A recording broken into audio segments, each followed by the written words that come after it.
오늘은 좋은 길로 인도하는 목자라는 제목으로 함께 은혜를 나누고자 합니다. 여러분, 다윗에게 가장 큰 영향력을 미쳤던 분은 누구실까요? 정답은 하나님이십니다. 하나님이 다윗에게 큰 영향을 미쳤습니다. 하나님께서 그를 얼마나 좋아하셨는지 하나님께서 내 마음에 맞는 사람이다라고 말씀하시기도 했습니다. 사도행전 13장 21절을 한번 읽어보도록 하겠습니다. 시작.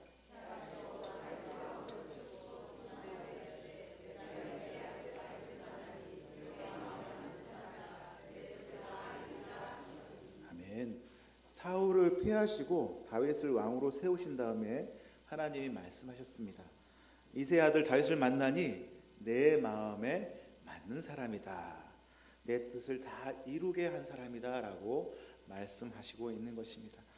인생에 있어서 결점이 없었던 것은 아니지만 다윗은 하나님께 인정받고 사랑받는 사람이었습니다. 그러면 저와 여러분은 누구에게 사랑을 받고 인정을 받고 있습니까? 왜 남편에게 인정을 받고 있습니까? 아내한테 인정을 받고 있습니까? 의외로 가정에게 인정받기가 참 힘들더라고요. 제가 제 아내한테 인정받는 것이 목사님께 인정받는 것보다 더 어려운 것 같습니다. 이렇게 인정받는 건 어렵지만 그 누구도 우리를 인정해주며 사랑하시는 분이 한 분 계십니다. 그분은 누구냐면요, 바로 하나님이십니다. 하나님이 바로 여러분을 인정해주시고 사랑해 주십니다. 우리는 믿는 사람들은 바로 하나님에 인해서 영향력을 얻기도 합니다. 그리고 하나님은 늘 좋은 것을 주시며 선한 곳으로 인도해 주시는 분이십니다.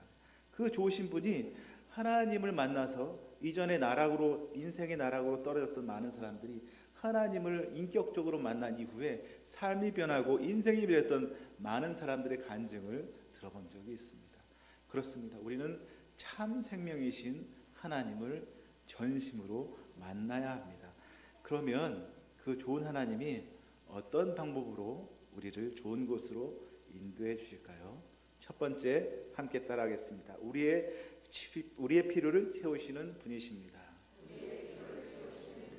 그 하나님은요, 바로 우리의 필요를 채워주시는 분이십니다. 누구나 필요를 느낍니다. 재정적인 필요나 인간의 관계가 개선되기를 원하는 필요나 여러 가지 필요가 우리 인생에 여러 군데에 나타나기도 합니다. 하지만 주님께서 가장 우리의 필요를 채워주신 분이시라는 것을 잊지 말아야 될 것입니다. 시편 기자는 본인은 양이고 하나님은 목자라고 말하고 있습니다. 시편 23편 1절에서 2절 말씀을 함께 읽어보도록 하겠습니다. 시작.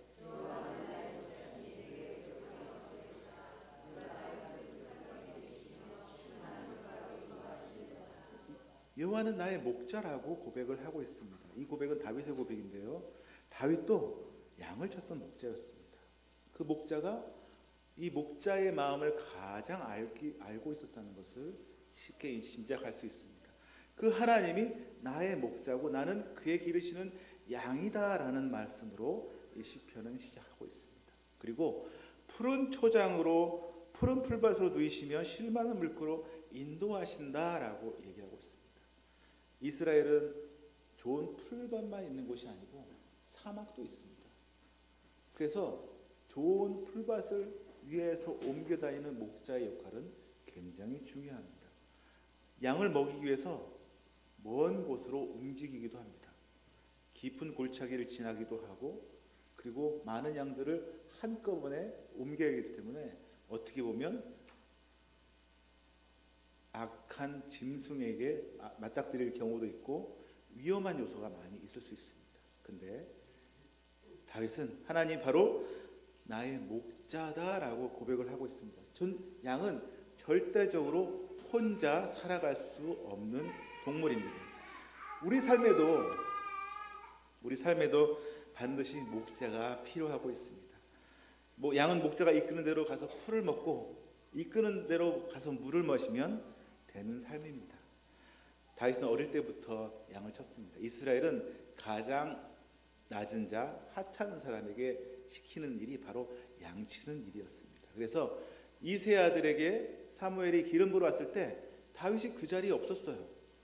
왜냐하면 양을 치러 갔기 때문에, 막내이기 때문에. 다른 형들은 모두 그 자리에 참석했지만 막내이고 보잘것없는 사람이라고 생각한 다윗은 양을 치러 보냈던 것입니다. 그런데 양에게 가장 중요한 것은, 사람 보기에는 하찮은 것이라고 할지라도 양에게는 가장 중요한 것이 바로 목자의 역할입니다. 제멋대로 가는 양은 없습니다. 목자의 말을 잘 듣고 목자가 원하는 대로 갈 때 자기가 생명을 계속 연장해 나갈 수 있다는 것을 양도 알기 때문에 항상 목자를 따라가고 있습니다. 이것이 바로 우리의 삶의 비결입니다. 우리가 목자를 따라가야 됩니다. 주님이 원하시는 삶으로 따라가야 됩니다. 나의 힘으로 모든 것을 해결할 수 있다고 생각하는 사람들이 믿지 않는 사람들 중에 많이 있습니다. 왜냐하면 그들의 능력으로, 그들의 힘으로 이 모든 어려운 난관을 넉넉하게 이겨나갈 수 있다고 착각을 하고 있습니다. 그러나 그 교만과 제약의 마지막은 무엇입니까? 죄악의 구렁텅이에 빠져서 영원히 빠져나가지 못하는 그런 죽음에 이르는 길입니다. 하지만 완벽한 공급자가 되시는 하나님을 믿고 의지하며 살아가는 그 양의 모습이라면 그 삶은 부족함이 없을 것입니다. 그런데 사람들이 그걸 잊어버리는 것 같아요. 날마다 하나님 나의 필요를 채우신다, 이걸 알고 있지만 순간순간 잊어먹고 있는 것 같습니다. 그래서 사람들이 염려를 너무 많이 합니다. 염려를 너무 많이 하기 때문에 성경에는 염려하지 마라, 하나님이 너를 지켜주신다, 이런 내용이 너무 많이 있습니다. 그 염려하는 사람들에게 성경은 이렇게 말씀하시고 계십니다. 마태복음 6장 27절 한번 읽어보도록 하겠습니다. 시작. 마태복음 시작. 너희 중에 누가 염려함으로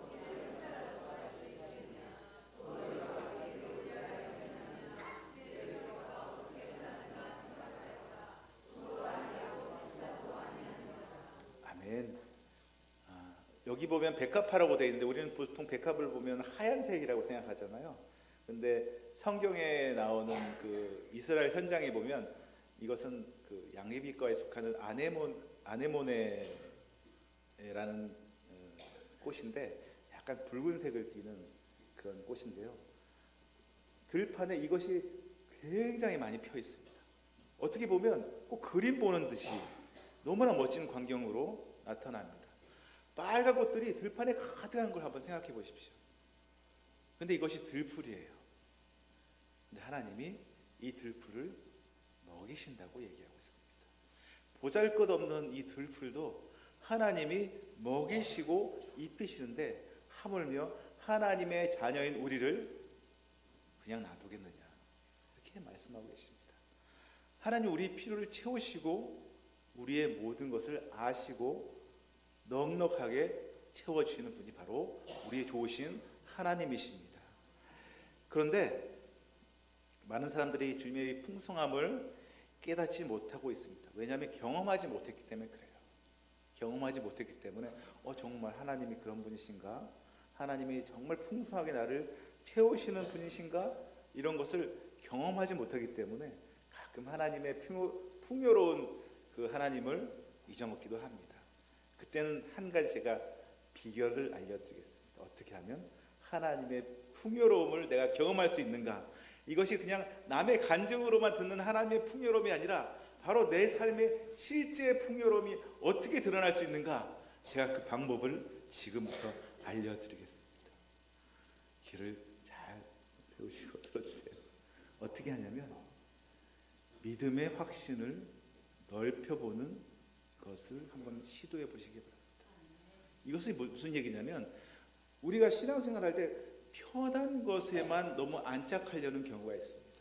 그냥 예배만 드리고 돌아오거나 내가 하고 싶은 것만 해서 전혀 하나님의 도우심이 필요 없고 편안하게 신앙생활을 할 수 있는 것이 바로 확신, 믿음의 확신인데 이 믿음의 확신을 넓혀보는 그런 것을 한번 시도해 보시기 바랍니다.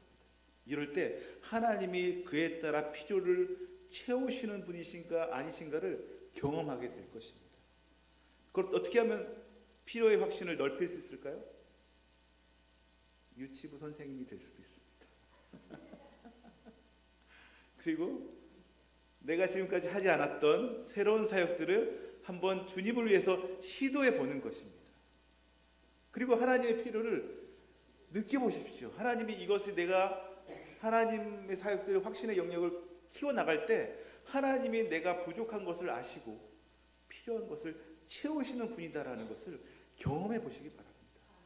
그것이 남의 간증으로 듣던 간접적인 하나님의 은혜가 아니라 직접 나를 통해서 드러나는 하나님의 그 경험을 우리가 실제적으로 경험할 수 있는 방법입니다. 그래서 확신의 영역을 한번, 올해가 이제 한 달밖에 안 남았지만 올해가 아니더라도 내년이라도 우리 믿음의 확신의 영역을 한번 키워나가는 귀한 믿음의 성도님 되시기를 예수님의 이름으로 축원합니다. 저도 이런 경험을 많이 했습니다. 제가 어떻게 목사가 될 줄 알았을까요? 저는 솔직히 말을 잘 못하는 사람입니다. 아시겠지만 이렇게 제가 언변에 굉장히 뛰어난 건 아니지 않습니까? 설교를 아주 잘하는 것도 아니고요. 근데 하나님이 시키셨어요. 내가 그 일을 할 때 하고자 하겠습니다라고 고백을 하고 그 일을 뛰어들었을 때 하나님이 돕는 사람을 붙여주시고 필요한 재정도 채워주시고 은혜를 더해 주시는 것을 경험하게 됩니다. 우리가 확신의 영역을 올해 한번 아니면 내년에라도 더욱더 키워나가는 그런 귀한 은혜가 넘치는 성도님 되기를 예수님의 이름으로 축원합니다. 두 번째, 우리를 하나님은 어떤 분이신가 함께 읽어보도록 하겠습니다. 시작. 하나님은 우리를 보호하시는 분이십니다. 이스라엘은요, 제가 직접 가보지 못했어요. 왜냐하면 제가 신대원 졸업할 때 함께 가잖아요. 그 나라 가서 이렇게 한번 순례를 하고 하는데 그때 마침 사스가 유행하는 바람에 해외 출입을 못하게 해가지고 서지 순례를 그때 못 간 것이 참 지금까지 안타까운 생각이 들었대. 제가 근데 공부해 보니까 이스라엘은 골짜기가 많은 곳이었어요. 골짜기가 많습니다. 그래서 아까도 말씀드렸듯이 양이 풀을 뜯기 위해서 평지만 가는 것이 아니라 골짜기도 가게 됩니다. 근데 그 골짜기는요, 사나운 짐승들이 살고 있습니다.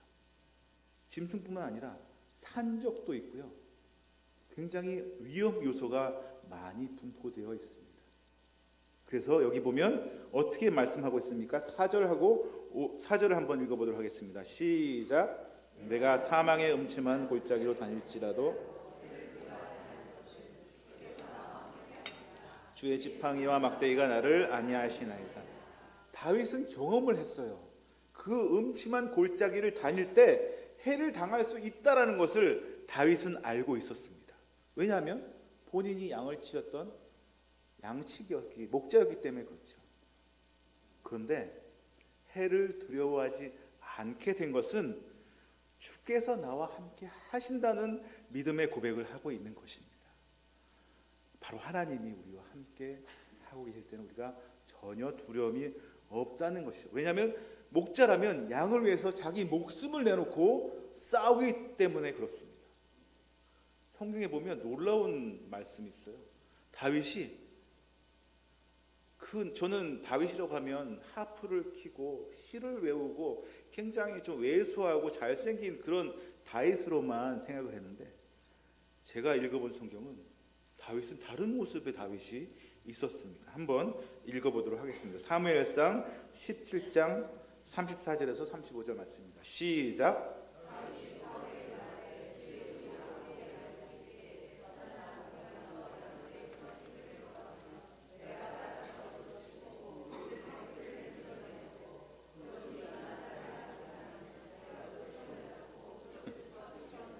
아멘. 다윗이 굉장히 힘이 센나 봐요. 그 입에서 새끼를 건져내고 또 그게 일어나서 나를 해하고자 할 때 내가 수염을 잡고 그것을 쳐 죽였다. 조그만 늑대나 강아지가 아니라 사자나 곰이 그렇게 됐을 때 그렇게 했다는 거예요. 이것은 뭐냐면 다윗의 어떻게 보면 신앙 고백입니다. 하나님이 나와 함께 하셨다는 것을 다른 사람에게 알려주신 거예요. 그렇듯 목자는 자기 양을 위해서 자기 목숨을 내어놓고 싸움을 합니다. 그 하나님이, 그 목자가 누구냐면 바로 우리를 사랑하시는 하나님이란 얘기입니다. 그 하나님이 우리를 보호해 주십니다. 머리끝부터 발끝까지 모든 것을 상하지 않도록 지켜주시는 분이십니다. 세상 사람들은 이런 보호장치가 없어요. 그래서 세상 사람들은 좌절과 고난이 오면 그냥 쓰러지고 맙니다.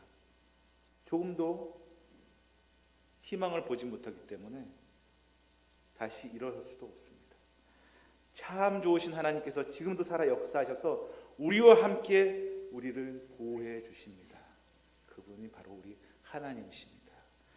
우리 인생 가운데 어려움을 당할 때 고난 위기와 같은 일이 넘기고 나면 하나님께서 우리를 보호하시고 계심을 확신하는 저와 여러분이 되기를 예수님 이름으로 축원합니다.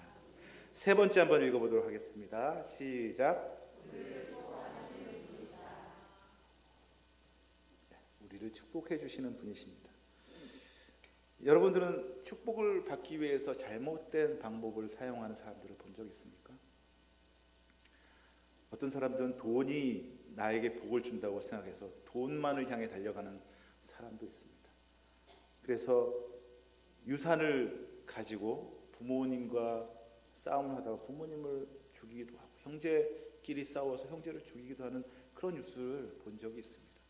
그 유산, 돈 때문에 사람을 죽이는 일이 일어납니다. 어떤 사람은 명예 때문에 그 명예를 향해 달려가다가 넘어지기도 합니다. 전 세계적으로 다른 종교를 가진 그 종교는 명예살인이라는 말을 가지고 여동생을 1년에 5,000명 정도 죽인다고 합니다. 어떻게 보면 테러보다 더 많은 숫자예요. 그 나라에 사는 그 여성들은 단지 여자이기 때문에 어떠한 가정이 원하지 않는 방법으로 자기를 드러낼 때 명예살인이라고 아버지가 죽이기도 하고 오빠가 죽이기도 하고 그런 일이 비일비재합니다. 심지어 사회복도 그것을 약간 허용하고 있기 때문에 그 나라에서는 정말 이 여성에 대한 보호가 되지 않고 있다는 걸 볼 수가 있죠. 근데 사람을 죽여놓고 하는 말이 이건 명예를 위해서 한 일이다 라고 얘기를 합니다. 그리고 어떤 사람들은 권력이 나에게 복을 준다고 생각해서 권력을 향해 달려가는 사람들이 너무나 많이 있습니다. 그래서 권력을 손에 쥐기 위해서 감투를 쓰기 위해서 많은 사람들이 거기에 모든 인생을 올인해서 잘 되면 좋겠지만 그렇지 못해서 가정이 파괴되고 힘들어지는 그런 뉴스를 우리가 가끔 보게 됩니다. 이런 것들이 복을 가져다 줄까요? 아닙니다. 그러면 진정한 복은 무엇일까요? 말씀을 한번 보도록 하겠습니다. 시편 23편 5절과 6절 말씀입니다. 시작.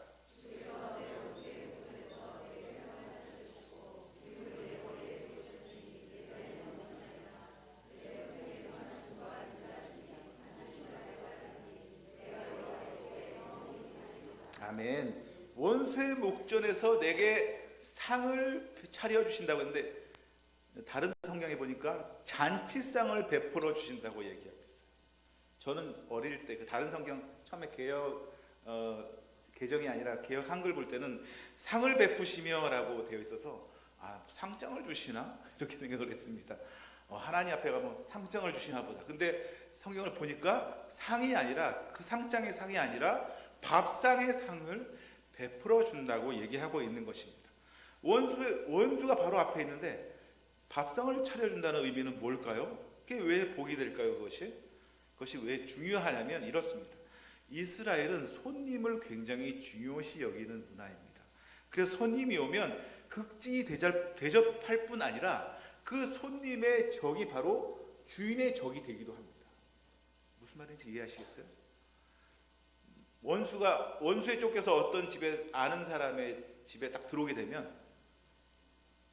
그 주인은 그 손님을 보호하는데 최우선적으로 그 힘을 쏟는다는 얘기입니다. 이것은 이제 소돔과 고모라에서 이 비슷한 얘기를 볼 수가 있는데요. 창세기 19장 4절에서 7절 말씀을 한번 읽어보도록 하겠습니다. 시작. 그들이 눕기 전에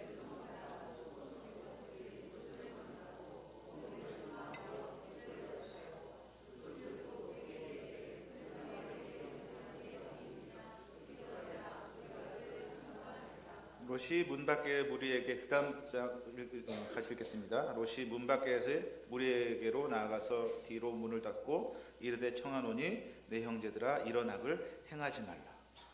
근데 여기 보면 이상한 말이 있습니다. 내가 그들과 상관하리라 하고 많은 사람들이 몰려와서 사람을 내어놓으라고 얘기합니다. 천사들이죠. 천사들 내어놓으라고 합니다. 상관하겠다. 내어놓으라. 근데 롯은 내 형제들아 이런 악을 행하지 말라라고 얘기합니다. 과연 상관하리라는 말이 어떤 죄악이길래 이런 죄악을 짓지 말라고 얘기하는 걸까요? 이 말은 뭐냐면 바로 소돔과 고모라가 죄악의 도시였다는 것을 알 수 있는 대목입니다. 여기서 상관하겠다는 말은 뭐냐면 남자와 남자가 성관계를 갖겠다, 이런 뜻입니다. 동성애를 하겠다는 것입니다. 이것이 공공연하게 많은 사람들이 몰려와서 한꺼번에 모아가지고 어떻게 보면 소돔과 고모라의 그런 문화가 돼버린 거예요. 죄악의 문화가 돼버린 거예요.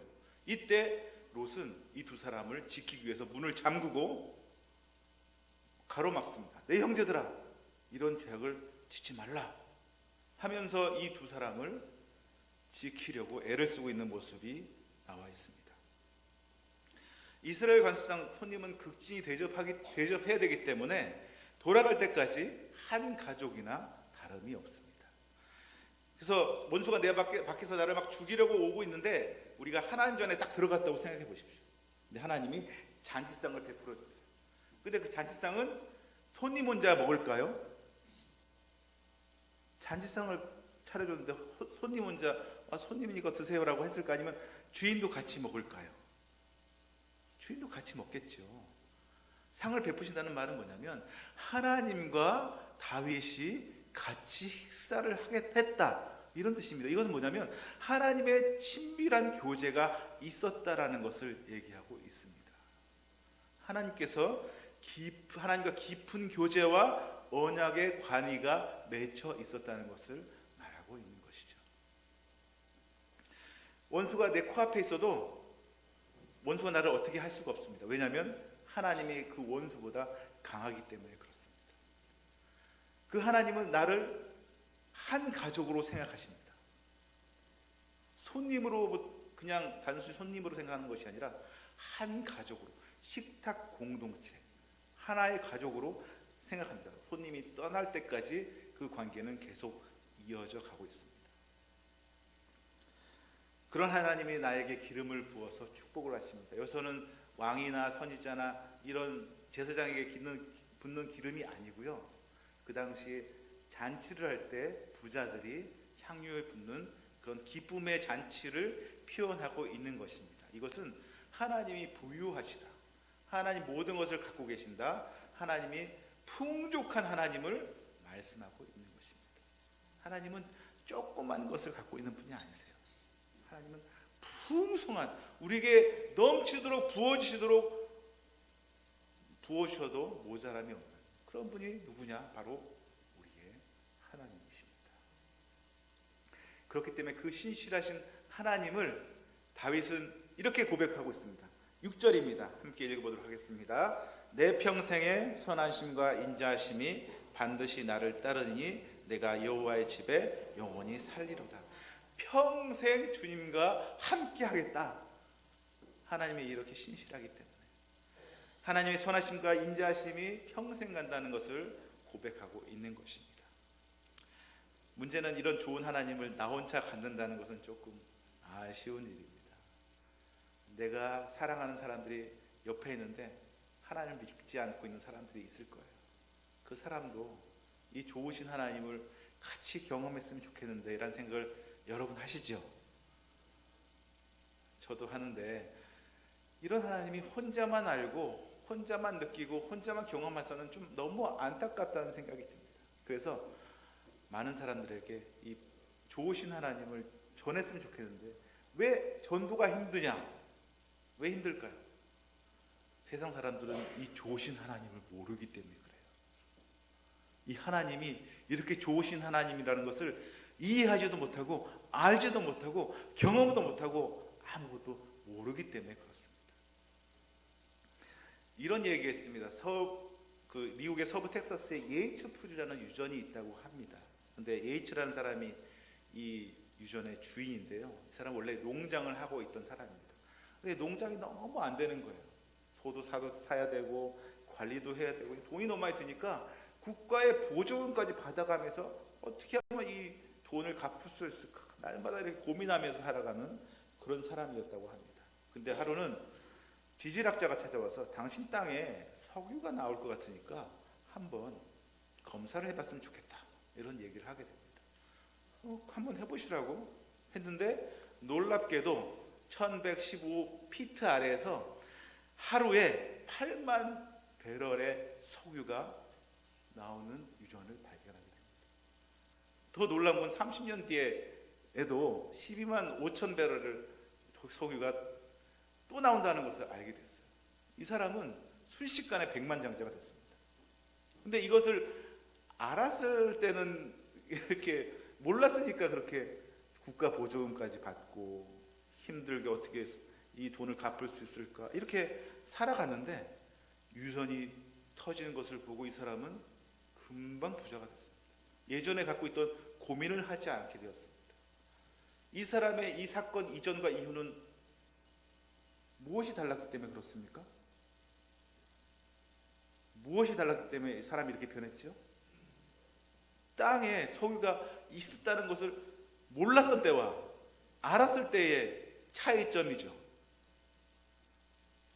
하나님도 마찬가지예요. 우리가 하나님은 얼마나 좋으신 하나님인 걸 아는 것과 모르는 것의 차이가 이렇게 크다는 것입니다.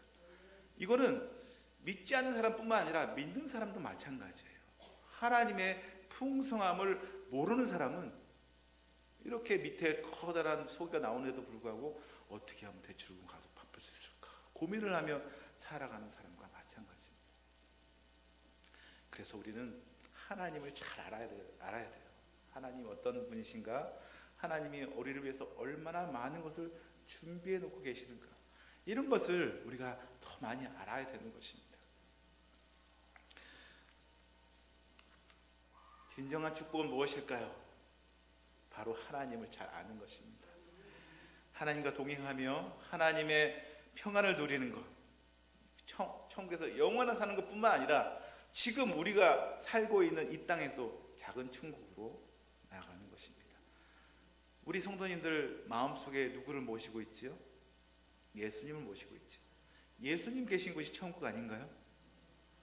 그렇다면 우리의 가정도 천국이 되어야 되고, 우리 직장도 천국이 되어야 되고, 우리 교회도 천국이 되어야 되고, 내가 있는 모든 곳이 천국이 되어야 됩니다. 왜냐하면 예수님이 계시기 때문에 그렇습니다. 우리가 그런 삶을 살아야 되겠습니다.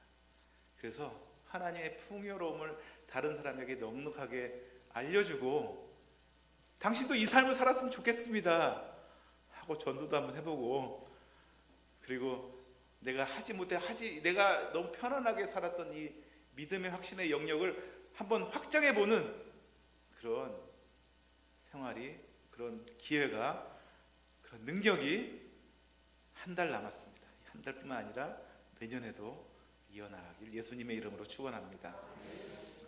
함께 따라하겠습니다. 좋은 길로 인도하는 목자, 우리의 필요를 채우시는 분이십니다. 우리를 보호하시는 분이십니다. 우리를 축복하시는 분이십니다. 아멘. 제가